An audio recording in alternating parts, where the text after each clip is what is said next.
My name is Marian Tabi, and welcome to the WHO Africa Media Briefing. Today, we will provide updates on the ongoing Ebola disease outbreak in the DRC with confirmed cases in Uganda. It is my pleasure to introduce our panelists today. Here in Brazzaville, we have Dr. Mohamed Janabi, WHO Regional Director for Africa, Dr. Adelaide Onyango, Director, Health System Services, and Dr. Patrick Utim, Program Area Manager for Emergencies. We also have ministers online. I will introduce them in alphabetical order by country. Joining us from Kinshasa is Honorable Patrick Muyaya, Minister of Communication in the DRC. We also have Honorable Luke Thompson Thuan, Minister of Health of South Sudan, and Dr. Daina Atwine, the Permanent Secretary of the Ministry of Health in Uganda. Also joining us virtually are Dr. Anne Ansia, WHO representative in the DRC, Dr. Kasonde Mwinga, WHO representative in Uganda, Dr. Humphrey Karamaji, WHO representative in South Sudan, and Dr. Marie-Roseline Belize, our Regional Emergency Director. We also have Adama Tiam, Program Area Manager for Operations, Supplies and Logistics, and Dr. Dick Chamla, Program Area Manager for Emergency Preparedness. They are all available to respond to your questions today. I will now invite Dr. Janabi to give us an update on WHO's support to the Ebola outbreak response in DRC and Uganda. Over to you, Dr. Janabi. Thank you. Thank you, Madam Moderator. Good morning to everyone in the room, and good morning, good afternoon, and good evening to colleagues joining us online. Allow me to begin by acknowledging the leaders with us today. His Excellency, Mr. Patrick Muyaya Katembwe, Minister of Communication and Media of the Democratic Republic of Congo. His Excellency, Dr. Thompson, the Minister of Health of Sudan, and Dr. Diana Twin, Permanent Secretary of the Ministry of Health of Uganda. The Minister of Health of Democratic Republic of Congo will join us shortly. I commend the governments of the Democratic Republic of Congo and Uganda for their leadership, transparency, and decisive action. On the 15th of May, 2026, both countries acted fully in line with the International Health Regulation of 2005 by declaring outbreaks of Bundibugyo Ebola virus disease. On the 16th of May, World Health Organization made its announcement. And on the 17th May, the Director General WHO declared this outbreak a public health emergency of international concern, reflecting both the seriousness of the situation and the need for a coordinated international action. This led directly to my visit to Bunia. On Monday, the 1st of June, I returned from Bunia in Ituri province, the epicenter of the outbreak, together with the WHO Director General, Dr. Tedros, and WHO Executive Director of Health Emergencies, Dr. Chikwe, who will return later next week. Dr. Chikwe remains closely engaged in this response, alongside with Dr. Marie-Roseline Belize, WHO Africa Regional Director for Emergencies and the current Incidents Manager, who will be returning from the field towards the end of this month. This reflects the highest level of WHO engagement and continuity of leadership. In Bunia, what did I see? We met political leaders, health workers, community and faith leaders, women's group, frontline responders, and partners. What we saw was determination and courage under very challenging circumstances. My next visit will be to Uganda and South Sudan during the course of the year. This outbreak reminds us that the regional integration is not optional. it is essential. The first case identified in Uganda came from the Democratic Republic of Congo. A person sought care across the border because it was closer. Rwampara in Ituri is just 318 kilometers from Kampala, but nearly 3,000 kilometers from Kinshasa. This is how people move. Our health systems must reflect this reality. Today, unfortunately, we are fighting two outbreaks at once, Ebola itself and misinformation, a virus of its own. Bundibugyo Ebola virus is rare. This is the second time this strain has appeared in Democratic Republic of Congo. It was the first identified in Uganda in 2007, where it was studied and successfully controlled by Uganda scientists. In 2012, it appeared in the Democratic Republic of Congo and was diagnosed and managed nationally. This time, the strain was identified by the Institut National du Research Biomedical, led by Professor Jean-Jacques Muyemba. The national response is coordinated by the Institute of Public Health under Dr. Mwamba, working closely with partners. This strong national leadership is one of our greatest assets because early symptoms resemble malaria and systems were prepared for the Zaire strain, which is common to us. The virus initially moved ahead of us, but we are catching up. We are already seeing progress. In the Democratic Republic of the Congo, 6 patients have been successfully treated and discharged. In Uganda, 2 patients have recovered. In Ituri, all the backlogged samples have been cleared. Contact tracing has increased from 20% when we started to 45% in just 2 weeks after declaration. And WHO delivered more than 2,000 additional test kits last week, in addition to supplies provided by the government of Congo and partners such as CDC and others. Crucially, WHO has handed over to the government of the Democratic Republic of Congo a fully functioning 60-bed Ebola treatment center in Bunia, with a separate pediatric wing. This allows confirmed and suspected cases to be managed separately for adults and children. This is what we mean by strengthening the health system during an emergency. At the same time, routine services continue. Facilities are managing malaria, cholera, malnutrition, and other conditions without interruptions, though there are hiccups here and there.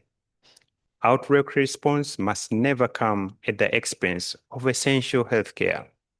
I must also address the travel bans imposed on people from the Democratic Republic of Congo and Uganda.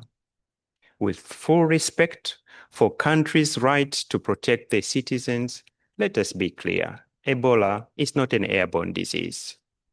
Blanket travel bans do not stop Ebola. They disrupt supply chains, they weaken surveillance and contact tracing, they discourage this transparency, and ultimately, they undermine global health security. I urge countries to reconsider and lift these measures. The same applies to border closures. They are counterproductive, creating informal crossings that make screening nearly impossible. Instead, we should strengthen screening at official points of entry and establish Ebola treatment centers on both sides of the borders. WHO and partners stand ready to support this approach. Before I conclude, allow me to make a humble appeal to the media. You are the indispensable partners in this response.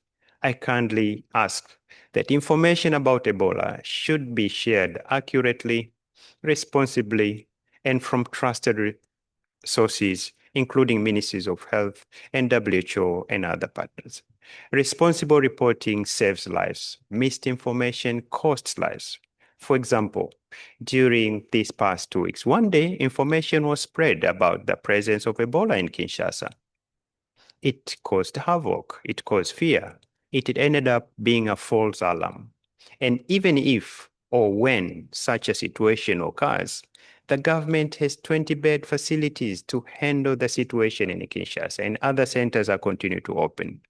Let me conclude with WHO's 3 priorities at the moment. First, country engagement to rebuild trust.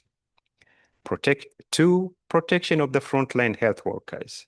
And 3, rapid diagnosis. WHO and other partners are not here to fight Ebola for you. We are here to fight Ebola with you. I thank you. Matondo Mingi, Webale, Shukran. Back to you, Madam Moderator.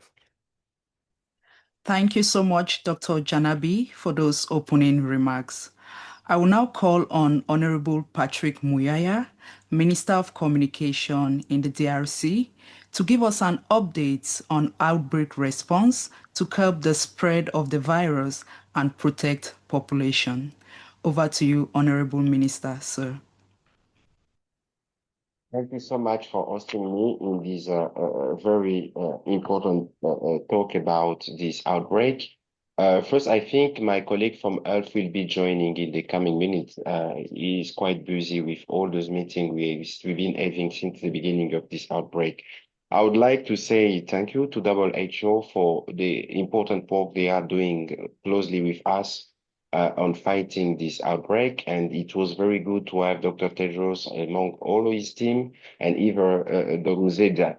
Muse Jalabi was among with us. It was very good to have them here in Kinshasa and in Bunia specifically. What I can say, as the doctor was saying before, fighting against Ebola, it's not about fighting. It's not only about fighting the disease. It's fighting at the same time what we call misinformation. In French, we call it infodemie. And it's a very tough challenge because let me remind you that the world is under trauma, if I have to refer from what we have seen like a couple of years ago with COVID. So when people heard about the virus, people are scared. That's why the comment made previously by Dr. Jalabi saying that Ebola is not an airborne sickness or disease, people need to understand that Ebola is not COVID. And specifically, one of the challenges we are facing, and it's one of the pillars of our strategy is communication. Communication, we must do that in different ways. The first communication, I think, is to be able to talk with communities because it's when we speak about screening, when we speak about following cases, it's more about population. So they should be aware that this is not like some mystic disease or poison as people can think. So we've been working closely with different responsible in under level of the states to make sure we are talking to our communities. We are explaining what is it, how serious it is, and then we are getting more commitment with them to work together on understanding the sickness, especially on how they should adopt those preventive measures, like avoiding to be in contact with with people with DIF, about protecting those who are in the front line as health workers, because there was some, like at the beginning, it was a bit challenging, but now we get more commitment of our population. The second level is about media themselves, because unfortunately, I used to be journalist. Journalists like drama, sometimes polemics, but this time is a quite serious thing. And the first thing we have to do, or journalists has to do, and we are providing to our journalists national or international information. First, to understand about this virus. And as you know, DRC has a lot of experience in 50 years on fighting Ebola. So we are able to engage them, to engage with journalists first to understand what the Ebola is, what the difference between Ebola and COVID, how people can like be exposed to this. And I think today we have like, I will be hosting the 7th press briefing in 2 weeks almost with the health minister, just to give you the level of engagement we have on a daily basis with journalists. Not only by talking with them or answering to their questions, but in every single day, in all pages on social media, we are communicating about the numbers. The numbers can be challenging too if people doesn't understand or don't know how to interpret those numbers. So we are making sure to provide this number with the data that's required. The last thing, that the most challenging part is social media. As you know, with social media, everybody becomes specialist. Everybody can come and post. So to fight against this kind of like publication what we've been seeing all days, we are making sure we are the first to give the right information, on times, to be able to engage with journalists, to engage with members of parliament, to engage with local people elected. I think this is becoming helpful because they are able with themselves, with their phones, to go on WhatsApp, to go on Facebook, to share some of our publication. I think with this platform, engaging people in the ground, engaging health workers, engaging political leaders, engaging journalists, engaging international journalists, this can be helpful. Let me finish by coming with what the doctor said about travel ban, about closing borders. This is just not fair.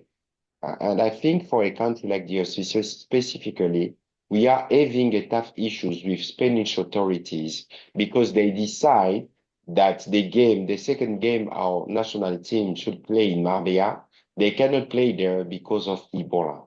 Let me it's coming to this point. I think all our players doesn't play in Kinshasa, neither in DRC. All of them are somewhere in Belgium since like 3 weeks, focusing on preparing the World Cup. So those kind of decision can mean discrimination, and it's not really fair if we have to consider all the effort we are implementing, starting by the head of state. And I think the meeting with Dr. Tedros was very fruitful, and we hope that people from OMS will continue to advocate for stopping those decisions of travel ban and closing borders. So we will be able to get everything we need to fight this outbreak and to engage people to trust what we are doing here. As I was saying before, we have the most experienced people working on this, and we have good health workers. We are very committed with the support of WHO and all international organizations. We think we will get the result we want, maybe in 3 months or later 4 months, but we are very optimistic. Thank you, Madam Marianne. Thank you so much, Honorable Minister of Communication in the DRC. It is my understanding that the Honorable Minister of Health has now joined us. I will now invite the Honorable Minister to give us an update on the outbreak response in the DRC. Honorable Minister, sir, over to you. Merci beaucoup. Je m'excuse parce qu'on a eu un petit problème technique qui a fait que ça nous a pris du temps pour nous connecter. Mais maintenant, je suis là. J'ai quand même pu suivre l'intervention du docteur Janabi et j'ai suivi aussi l'intervention de mon collègue, le ministre Mouyaya. Donc, je ne vais pas rajouter sur ce qu'eux, ils ont dit.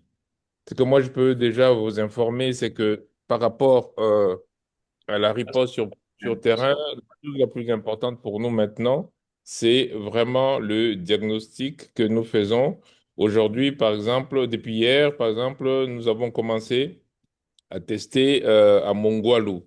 C'est-à-dire que vraiment, à l'épicentre lui-même, nous pouvons maintenant tester les échantillons sur place. Et ça, c'est vraiment une avancée importante. Je remercie pour cela Africa CDC, je remercie pour cela l'OMS et je remercie pour cela tous les partenaires qui nous ont aidés à avoir ces capacités. Et par ailleurs, je rappelle aussi que le gouvernement de la RDC a lui-même pris les choses en main dès le départ, et ce qui nous a permis effectivement de monter rapidement en puissance.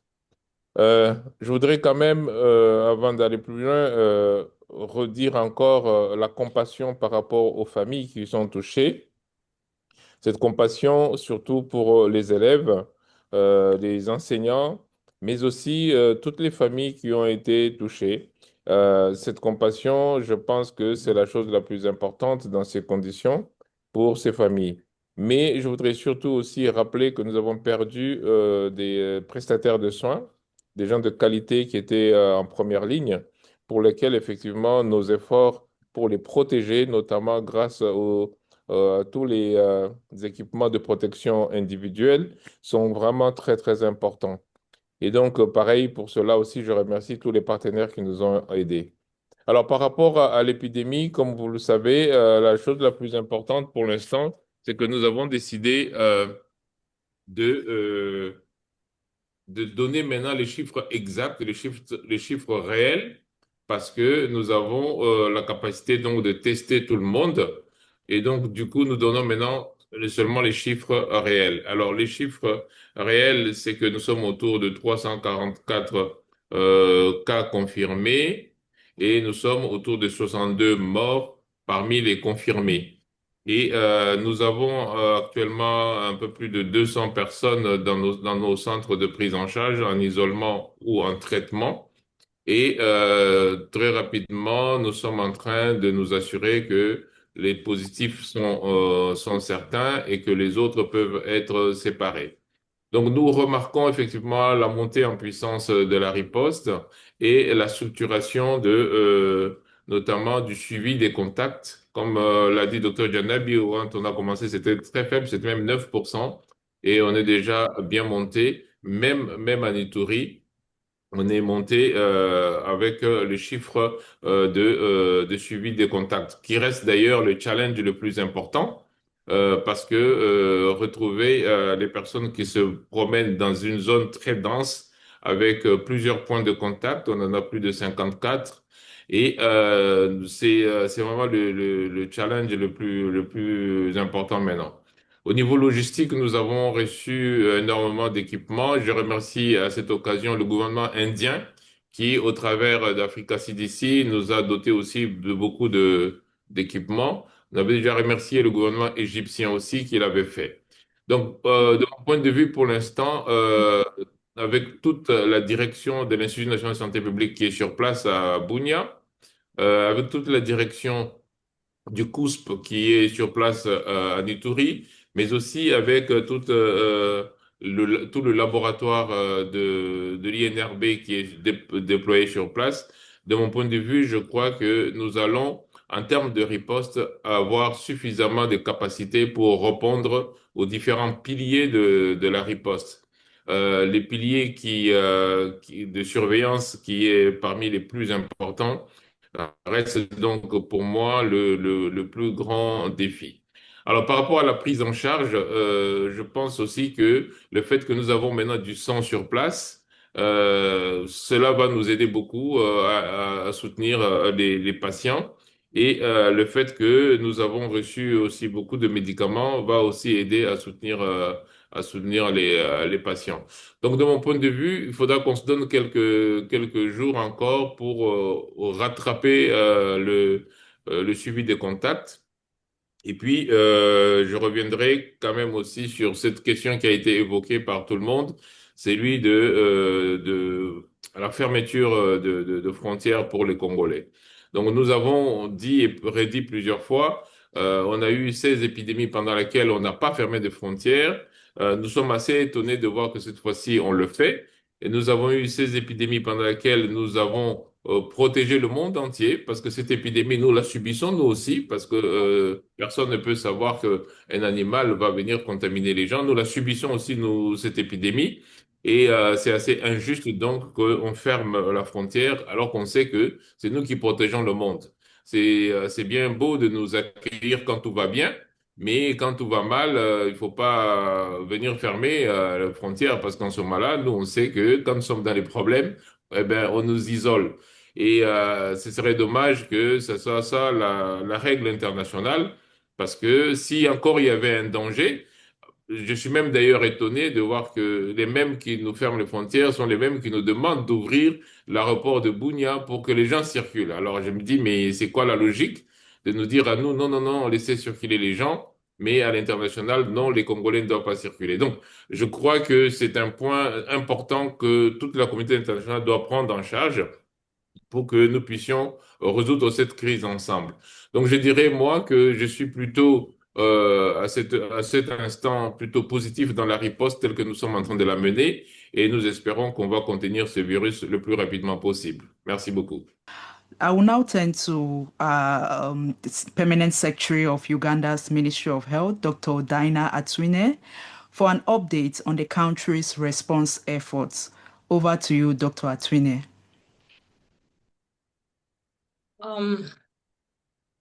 Good afternoon, everyone. Thank you very much for creating this time for us to share with you our status. And I just have, I wanted to share just a few slides, but I see I'm not able to, since you are not allowing me, just there are 2 slides I wanted to show you. If it is okay, if you can allow me to share. So I just wanted to begin with giving you updates. Uganda has so far registered 15 positives. One was the first index case that died. It's the one that we got to know that we had imported cases so far. And out of those, 11 are imported. But when we studied the chain, we found that they were all apart. They were related. Somehow they came around the same time, but others, they followed each other. They were encouraged to come in the country after the first ones got treatment. So somehow they are related. And out of those, we have also discharged 4. And so out of 15, 11 are imported and 4 are our health workers that treated the first case. But the good thing is that all these people were in quarantine. In Uganda, we quarantine all the people who are our contacts. And so all these people have been seroconverting in our care. 4 so far have been discharged as for this morning. And the contacts, so we have so far discharged, or those that have completed 21 days of observation, 270 out of 620. And the rest are still with us in quarantine, and we continue to monitor we continue to do observations. But I wanted to really focus mainly, and I want to thank Professor Gunabi for your quick remarks. We want really to assure the world that we are managing this. First of all, I want to assure the world, those who are listening to us, that Uganda has never, we have registered 9, we have had 9 epidemics so far of Ebola. But of those, we have never exported any single Ebola case outside our country and outside our borders. We have the most effective contact management, contact tracing management, because our contacts are always quarantined, and therefore you are 100% sure that they will not be able to spread. We also have a no-fly restriction that is enforced at the airport and the port of entry, where we share our contact lists with all the people who are managing the traveling industry, including immigration and also foreign affairs. Therefore, there is no way our people can fly or leave the country as long as they are on the contact list. The second thing, we have shown the capacity to defeat Ebola. Every time we have Ebola outbreaks, with all those years I have put in the slide, we have been able to successfully manage the Ebola. And because of that, we have strengthened our expertise, systems, the workforce, and making our response the fastest and the most responsive output that we can. And with pride in this one, and we cannot definitely shy away from this. The third one is that Uganda, as even in this particular epidemic, we detected Ebola almost at the same time as DRC. We just want to say that we detect and respond immediately, and we never announce beyond 24 hours, never. We are on time. As long as we get the suspect, we test, and our turnaround time is only 4 hours. We'll be able to get you results and be able to report immediately. And so because of that, we have a very strong incident management structures, the response teams, our laboratories, our treatment facilities are always on time. That's why it didn't take even a day to prepare our treatment centers. They are always ready. And so our structures are fully operational, right from the national to the community. Uganda also takes pride in ensuring that our community trusts us very much. That's why recently when the president announced that there is no Matters Day, yesterday we registered the least number of people who are celebrating Matters Day because they took heed, they listen and they listen to us.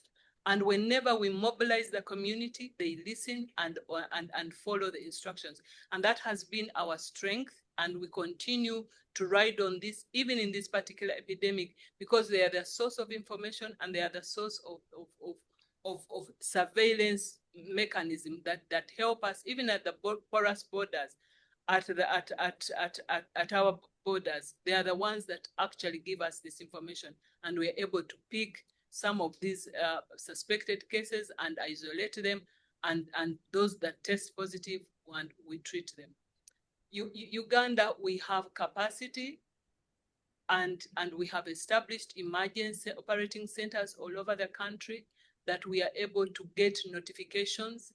We continue to respond to alerts 24 hours, and within 24 hours, we are able to respond to any alert in the country, and we take the sample. We have the most efficient sample transportation system that takes the sample wherever in the country, and within 24 hours, we have the results. And therefore, we cannot say that will take over 24 hours before we get to know any alert or any test that we were able to do. But therefore, there is no lapse, there is no worry. And I want to inform the public, I inform the journalists that are listening, that the capacity that we have here ensures that the country, the region, and the globe is safe because of the systems we have established. We are transparent as a country, and we drive this based on science. And we communicate to all partners in time, and we are guided by science and evidence and real-time data, ensuring informed decision at all levels, right from the national level to the community. Uganda is also protecting regional and global security. And as I mentioned, we are committed. However, allow me, Chair, to say that we feel that we as a country, we have been a victim of transparency and effectiveness in dealing with epidemics. The more we communicate, the more we are blocked, the more we are locked out, the more our citizens are stopped from traveling, the more we are portrayed that we are totally on our knees. And for us, this is unfair, and we request that international community take this message that our country is efficient, is able, and it is not right. And we do register our dissatisfaction as a country the way we have been treated. And I want to assure everybody listening that Uganda will never import a case. And because we have established a system, and we are committed to ensure that we protect the country, we protect our neighbors, and we continue to protect the globe. Thank you very much. Many thanks, Dr. Atwine, for those updates on preparedness efforts, updates from Uganda, and for that key message to the world. Unfortunately, we have lost our connection with South Sudan. So we will now open the floor for you journalists to ask your questions. You can submit your questions using the Q&A function on the Zoom application. Please remember you will need to put in a name and the name of the media organization you represent. To begin with, we have a few questions already received from participating media. And our first question is coming to you, Regional Emergency Director, Dr. Marie-Roselyne Belize. Can you please give us an update on the situation on the ground and the measures being reinforced to end this outbreak? Over to you, Dr. Belize.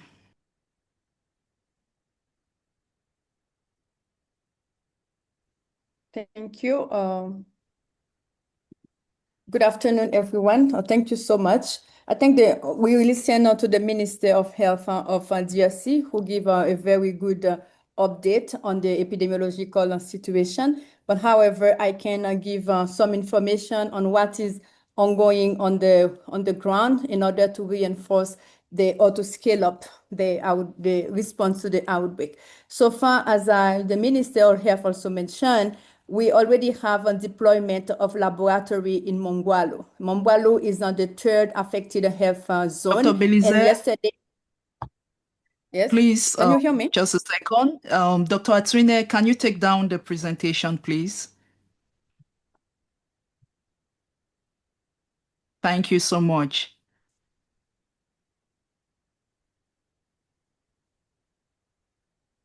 Dr. Belize, over to you. Thank you, Doc. Okay. No problem. So thank you. So as I said, the epidemiological situation has been already highlighted by the Minister of Health from DRC. So I will only emphasize on what is ongoing in order to reinforce the capacity of the country to respond. So as also the regional director mentioned and all the colleagues who intervened mentioned, our partner, we are really on the support of the government. And so far, laboratory is being deployed in the affected health zone.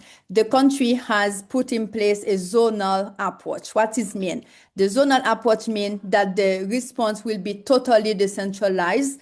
Each health zone will have such kind of coordination based on the medecin chef de zone and responsible of the response and together with our partners in some lead. And this approach is already ongoing and the training of those medical health de zone will be carried on next week. So we also have the deployment of material. They also mention it. So they receive a material from China, from Egypt, from WHO, from UNICEF. And so far, this material is being deployed in all the affected health zone. We also have the treatment center that has been put in place. And we have 4 other treatment centers in a phase that will be finalized soon. So far, we have support from MSF, from Alima, Samaritan Purse, and IMC, International Medical Corps, that are really build this Ebola treatment center. And we also have the deployment of national staff from the Kinshasa that has come more than, so far, I think we receive more than 109 people come in order to support the system and to respond to that. Because if you look at a lot of healthcare workers have been exposed to the disease, and as a biosafety and also in a line with the Minister of Health to protect healthcare workers in the front line, all those people will be putting in quarantine for 21 days. In the meantime, to maintain a continuity of services, they will be replaced for 1 month by colleagues from Kinshasa and other provinces in order to support that. Other operation also that I can say is that we are really strengthening surveillance. The minister mentioned that we have a target of increasing the contact tracing because it's key in order to cut the transmission chain. So far, an alert center will be putting in place together with all the health zone. So one alert is received, so the health zone has a rapid response team that can go quickly in order to support and to detect if it is a suspected cases. So we transfer it to transit center. If it is not suspected cases, we also orientate that person to the health center for care. One thing I also wanted to emphasize is that the government is really putting all their effort in order for this response not to really, I can say, decrease the level of healthcare in the system already. So we are maintaining the primary healthcare. We are maintaining all the healthcare to the population, and this response is embedded in the existing healthcare. It is not a parallel response that is being putting in place. So I can also mention case and IPC also, and the coordination is also putting in place very well. So far as you know, we have a national coordination, a provincial coordination, and also a zonal coordination that is being reinforced. Let me stop there, and if you need more explanation, so I can come on. Thank you. Many thanks, Dr. Marie-Roseline Belize, for those response.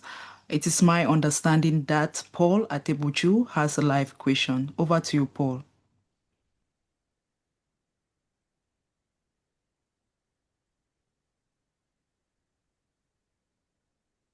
Paul, can you unmute and go in with your question?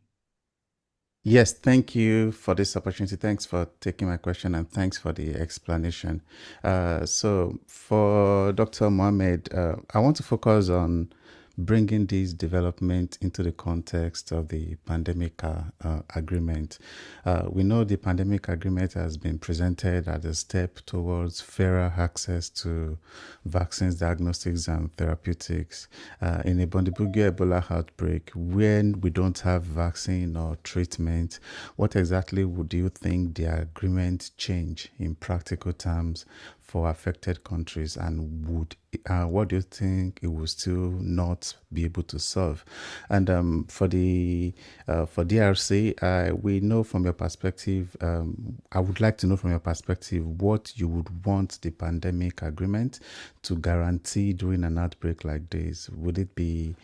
Should the priority be on faster financing, as access to candidate tools, or stronger obligations on countries and companies? So what do you think your country would need in the context of the pandemic agreement? And similar question to Uganda's minister. We know the country has experience responding to Ebola and cross-border risk. So what gaps do you think the pandemic agreement must close for countries that provide outbreak samples, data, and frontline response, but may not receive timely access to the resulting tools? Thank you very much.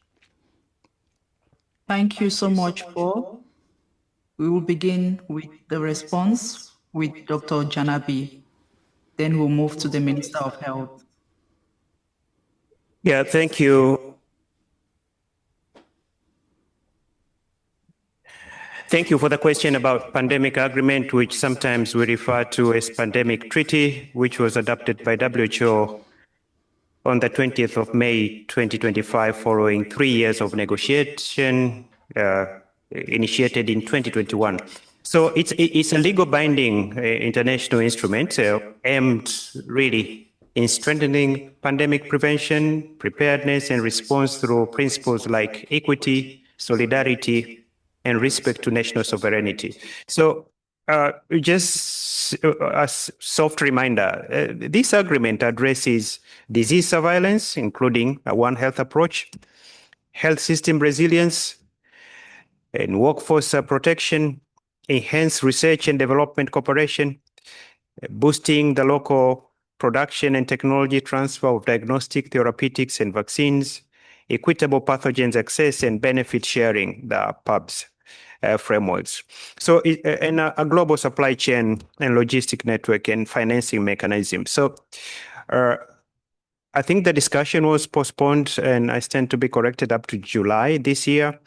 But when you have outbreaks like what currently we are having on Bundibugyo Ebola virus in our two countries, in DRC, then imported to Uganda, it shows the importance of this agreement. And I believe postponing it doesn't mean that it has stopped or it has failed. It has given more time to be looked more thoroughly. And I believe this coming summer, a solution will be will be and I have to just finish by saying the treaty complements, does not replace the international health regulation of 2025 and aiming to fill the gaps exposed during COVID.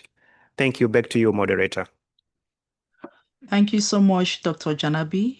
I will now call on Honorable Minister Patrick Muyaya, Minister of Communication for the DRC, on the second part on the question on priority, DRC's priority on the pandemic agreement. Over to you, Honorable Minister.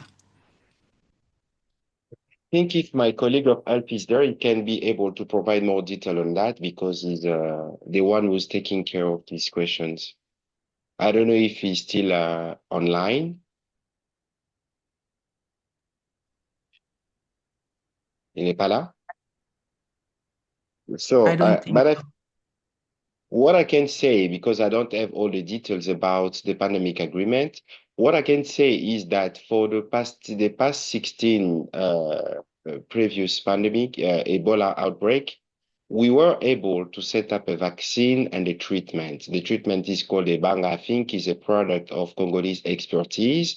And we do have specialists and scientists who've been working on this for years now. And what I know is that we are currently working on some of the initiative with Americans in WHO to get the vaccine. But to coming to what he was saying about the pandemic agreement, I won't go in details because I didn't have time to read that personally. But what I know that we are very committed to take all the measures we need to be able to prevent the coming outbreak. I think in the last meeting between Dr. Tedros and the president, he was able to say that we should more talk to our populations because Ebola comes from animals. And according to if you have to look at the ecosystem, many of our population goes there to the forest and they get some animals. So in the coming campaign we'll be organizing, we will make sure to talk more about, so we can maybe by doing that, be able to prevent certain cases of this, we can take like prevention to avoid those kind of outbreak. And we are very committed, I think, among with all the partners to work on building capacities and with the initiative we have with Gavi, I think, to be able to work on different vaccines. And I will make sure to get my colleagues so he will be able to go on details about specifically what we are doing again according to the pandemic agreement. Thank you. Thank you. Still with you, Honorable Minister. We have this question from Alexandra Braguion from Radio France Internationale. Pouvez-vous expliquer pourquoi tester directement à Bunia permet d'accélérer la réponse? Votre collègue parlait des désinformations. On nous dit que les gens ont peur d'aller à l'hôpital quand ils se sentent malades et restent à la maison. Comment pouvez-vous gérer ce problème? Over to you.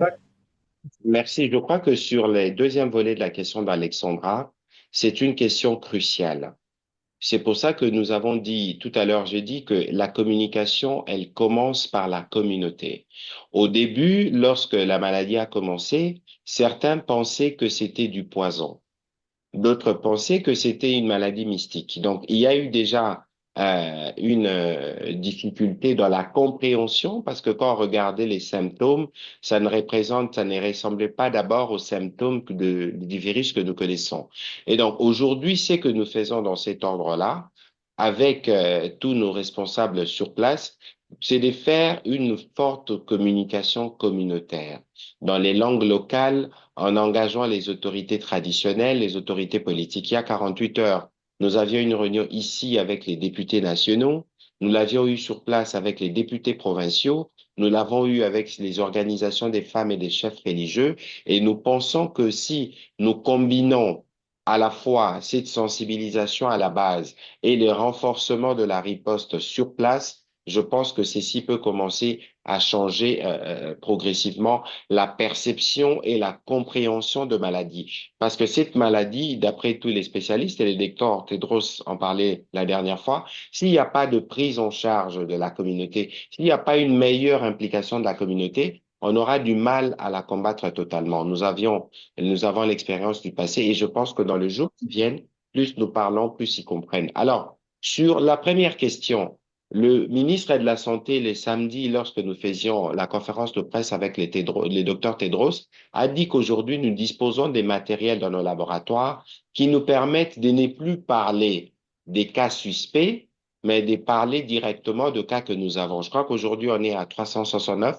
Je n'ai pas encore la dernière mise à jour, mais il est évident qu'au départ, Bunia, par exemple, les laboratoires sur place n'avaient pas la capacité de détecter tout de suite que c'était le virus de souche Bundibugyo. Il fallait que ça vienne à Kinshasa, mais actuellement, je pense que les capacités sur place ont été renforcées pour être en mesure de faire le testing rapidement, d'obtenir des résultats, mais surtout d'accroître la surveillance pour que les uns et les autres puissent être sensibilisés. Lorsque vous avez un cas de malade autour de vous, ne les cachez pas, appelez les centres hospitaliers et nous avons un numéro de téléphone gratuit 151 qui permet à tous ceux qui ont des cas de se référer à ça. Je pense que ce sont ça les réponses que je peux donner à Madame Alexandra Branzon de RFI. Merci beaucoup, Monsieur le Ministre. We will now move to a question from Ronald Musoko.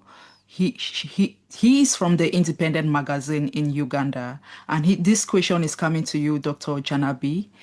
Will it be too early to give a prognosis of the current outbreak?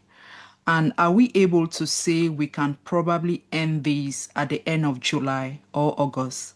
Over to you, Dr. Janabi. Thank you, Mr. Musoka. I think, yes, it would be too early to give a firm prognosis. Outbreaks evolve, and we need more epidemiological data. But we can already act decisively based on what we know now.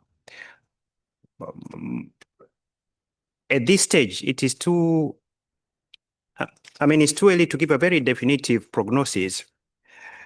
As transmission is still dynamics, our case detection is at 45, and response capacities are still being assessed. So if I have to be more realistic,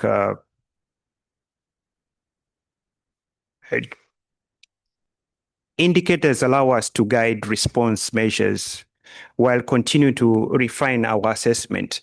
So maybe another 2 to 3 weeks, we can have to start to have a production. But while I was in Ituri, there have been quite a few possible scenarios that it might take us 4 to 6 months, it might take us 9 months, but to me, it's still very early to do the prognosis, but not too early to act. That's why we're already on the ground. Back to you, moderator. Thank you, Dr. Janabi. I'll call on Dr. Anne Ansia, WHO representative in the DRC, to complement. Over to you, Dr. Anne. Good morning and good afternoon, everybody. I just wanted to compliment on the pandemic treaty, particularly. We've got expert on research and development who have arrived already from WHO. He's right now in the field in Bunia. And we've got a meeting as well as soon as Monday with additional expert, international expert from Africa CDC and US CDC to work on a very important point of the pandemic agreement, which is the equitable access to medical countermeasures and to treatment. So we hope we've got, for the time being, 2 treatments, the remdesivir as well as the MBP 134 that are promising, and we are working very, very quickly to be able to bring those treatments to the population in need. We will also work with the Ministry of Health and various international partners to bring as well remdesivir per us for the chemioprophylaxis of the contact being traced right now. And this is extremely important because what we want to do is bringing, as I said, equitable access to treatment and to protection measures to the people the most affected. And it is exactly the way that we want to ensure the implementation of the pandemic treaty here. We need to remember that the person who discovered the Ebola virus is actually Professor Muyembe, who is a Congolese, and that is a National Institute for Biomedical Research, is the institute who has been producing and who has been leading all clinical trials which have enabled access to treatment, access to vaccine in the epidemic of Ebola Zaire that have happened. So we need to work and we need to ensure that the pandemic treaty is continuing enabling access to any medical countermeasures, to any treatment, to any vaccine. We will also work on 2 promising vaccines, but that will take a little bit more months, and making sure that the population will have access to those vaccines. So this is what the pandemic treaty is doing, and this is international mobilization to ensure that the affected population have access to those treatment, to those protection measures, and that as well we can make sure that those vaccine, those treatment will be soon produced by the countries which need them the most. Thank you very much. Thank you very much, Dr. Ansia, WHO rep in the DRC. Our next question is coming to you, Dr. Patrick Otim, and it is from Pasian Ligodi from RFE. At this stage, there are 4,293 contacts under follow-up, of whom only 1,955 have been seen, representing a follow-up rate of 45%. What do you urgently need in order to reach and monitor all of these contacts? Over to you, Dr. Otim. Thank you very much for that very important question. Contact tracing, yes, is a key component of the public health measures to interrupt transmission. And the fact that we have been able to list 4,000 contacts is a very important initial step in this process.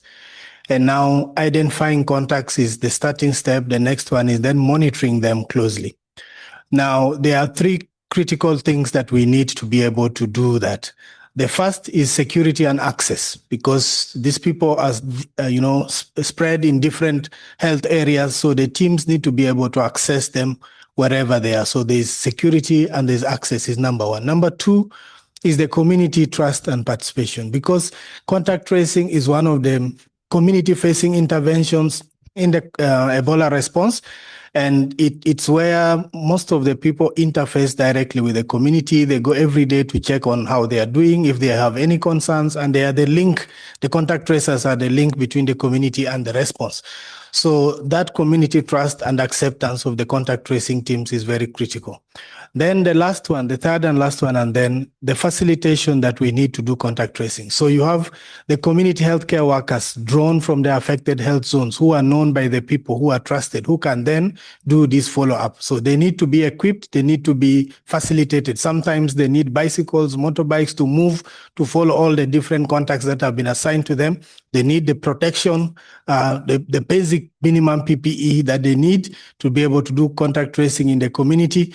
And in some instances, when the technology allows us so that we have real-time data monitoring, they need some basic gadgets that they can use to be able to collect the information about the contact and feed it back to the command center.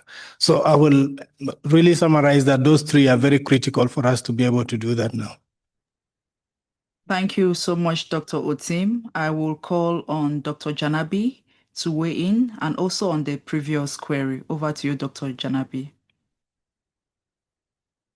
Yeah, no, I just wanted to emphasize one thing about the Ebola Bundibugyo outbreak. It's a really time reminder of why the pandemic agreement matters a lot, because it can help us on faster detection, stronger health systems, and the fair access to countermeasures before outbreaks cross borders. I wanted to add that one.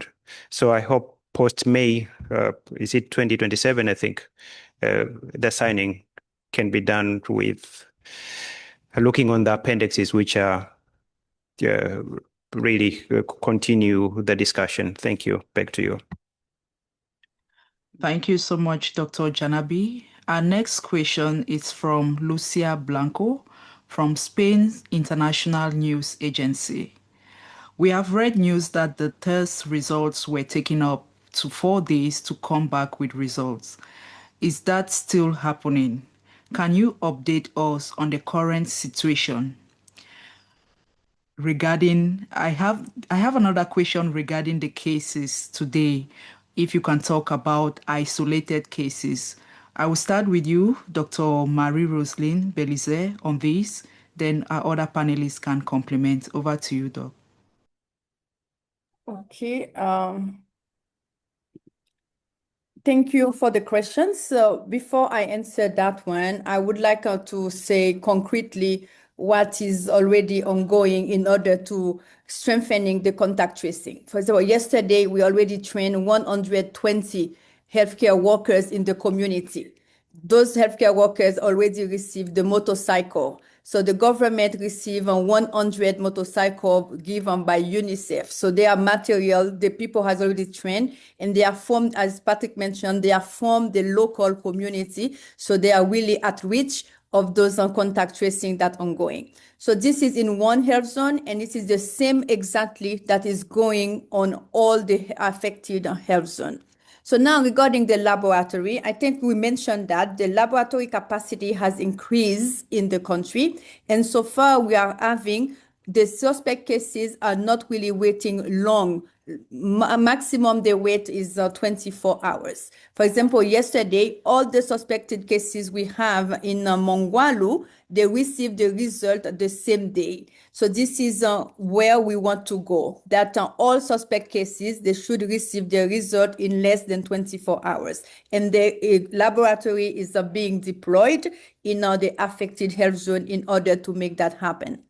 So what was the other part of the question? So the question is about taking the long hours of that it took to be able to get the results. Is that still happening? Yeah, I respond to that one. Yeah. No, it's not happening anymore. It's not the reason why you can see that the number of suspected cases has dropped down. The suspected cases you see now is the suspected cases in the last 24 hours. We don't report any more cumulative suspected cases. So suspected cases are from the same day, so they are investigated and they are classified on non-suspected cases and suspected cases. Those who are suspected cases are being taken to the transit center, where the sample collection is collected, and after it's collected, is going to the laboratory, and the results are being processed in less than 24 hours. Thank you, Dr. Belize, for those responses. We will now move on to the next question, and this is coming to you, Dr. Anne Ansia.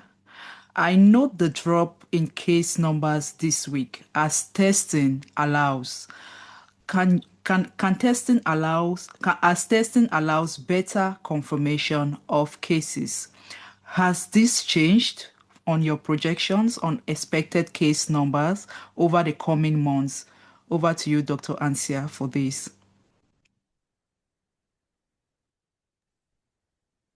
Thank you very much. I think we are still very, very early in the response to that epidemics.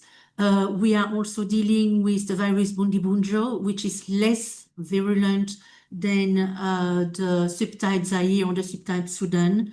And we have made estimation of the projected epidemics, and we've seen that for the time being, the first one that was done between WHO and Imperial College was very quickly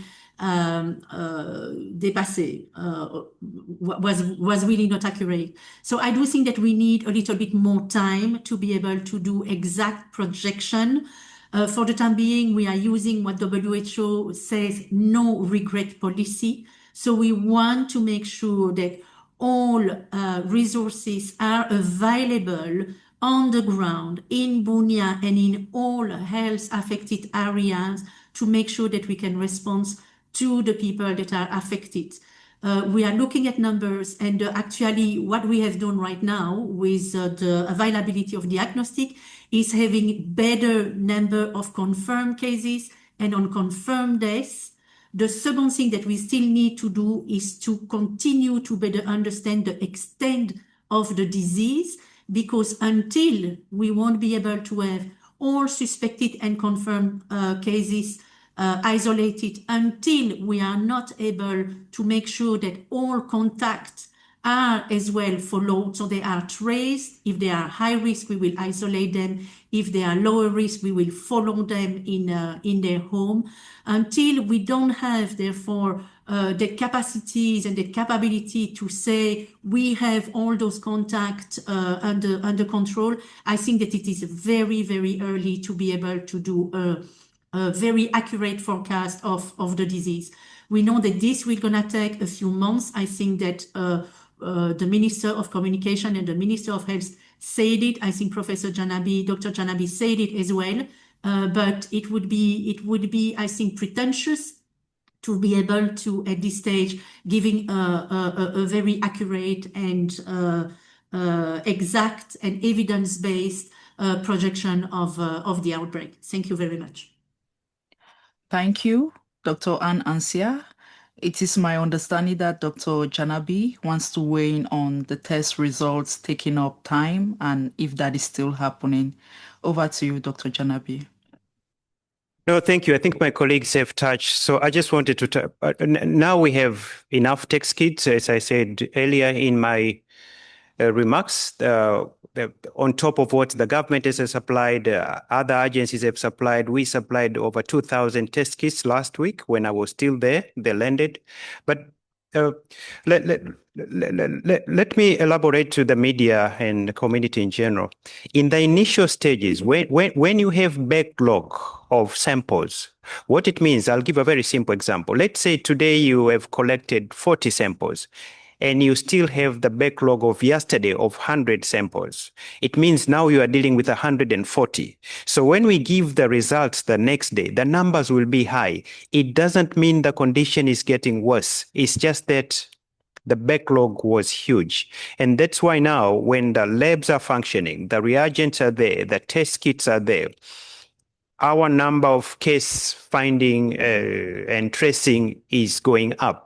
You'll see different pattern. So it will take a few weeks to see that plateau now is stabilizing. So I wanted to say that. Another challenge in the initial stages, which now has been stabilized, we have now centers which separate who are the patients, who are the suspects, and we're not dealing with suspects anymore in bulk, as you have said, because the turnaround time is more faster.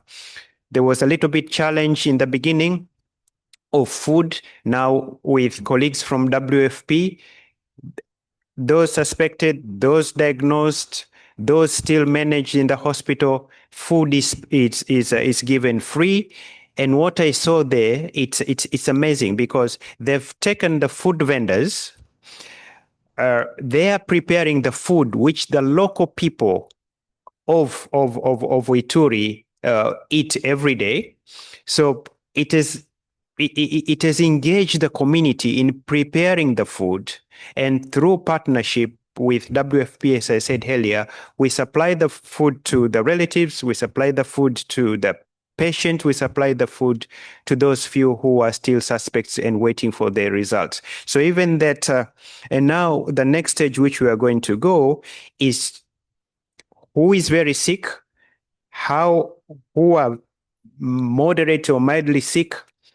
If we can do a proper referral system, it means we can manage the outbreak more efficiently. Thank you. Back to you. Thank you, Dr. Janabi. And still with you, Dr. Janabi, we have received this question from Nick Thurs from The Intercept. I'm specifically seeking comments on the claim that WHO delayed informing the world about the outbreak. Can you clarify, Dr. Janabi? Oh, thank you for the question. This question has been coming up on and off. Let me just remind our colleagues, the media and community at large. WHO does not declare. It's the member states who declare. So even if you look on the floor this time around, on the 15th, both countries, Democratic Republic of Congo and Uganda declared. On the 16th, we declared that we have Ebola. And on the 17th, the following day, Director General Tedros declared this as a public health emergency of international concern. So I think we really respect member states. They are sovereign member states. We cannot announce before them. We usually encourage them to announce first, and the response has been quite well in recent the months. DRC just 5 months ago in Bulape, they declared, and we managed to they managed to control the Ebola 16th. So what this is why we are really encouraging all members of WHO and global travel restrictions, closure of borders is counterproductive for the fear that if we declare, then what happens next? Thank you. Back to you. Thank you, Dr. Janabi, for that response. I will now call on Dr. Belize to complement on this.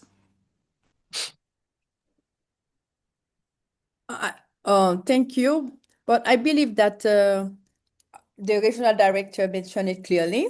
Countries they are sovereign, and we are a member state organization. So we have also the international health regulation that support how we manage those with the countries. So under the international health regulation, members, state parties, they have the mandatory or the obligation to declare the outbreak. And after this declaration or this notification to WHO, this is when now that we come to support, to inform the world, and to support the member state and to respond to that outbreak. So there is a clear, I can say, very well-defined methodology to do that. And it is really clearly outlining in the international health regulation. So maybe I can repeat. First is the state party who have the mandatory obligation, if I can put it like this, to notify to WHO to make the official declaration, and the national focal point for IHR should send the official declaration or notification to WHO. And now WHO informed the world through the global national focal point for IHR all over the world. And after that, we come to support the country to, prepare to do the response as we are doing now. And I want also to emphasize that this response is really a government-led response. All partners, we are really in the same coordination with the government under their leadership and also with the ownership of the population, of the communities. So this is the way that we are really working in the response for this outbreak. Over. Thank you so much, Dr. Belize, for those additions. Dear friends of the place, as we come to the close of this virtual press conference, let me now invite Dr. Janabi to share a brief closing remark. Over to you, Dr. Janabi. Thank you. Let me take this opportunity first to really thank honorable ministers from Democratic Republic of Congo, Uganda, and Sudan. Very unfortunately, communication was cut off. Thank you, the media and my colleagues who are on forefront. I have 3 points to emphasize. First, this outbreak is serious, but it's been actively managed with a very strong national leadership and international support. Second, while we are still at early stages to predict the full trajectory, we know what works: early detection, community engagement, protection of our health workers, and coordinated cross-border action. And finally, Ebola reminds us that preparedness is not theoretical. It is urgent. This is exactly why solidarity, strong health systems, and pandemic agreement matters. Not tomorrow, but today. We will continue to keep the public informed as the situation evolves, and will continue to be led by the respective government. And those neighboring countries should take necessary screening at all the entry points. I thank you. Back to you. Thank you very much, Dr. Janabi, for that closing remarks. And thank you to all our panelists and speakers for the information shared today. Thank you to everyone who engaged with us today. Until next time, it's goodbye and stay safe.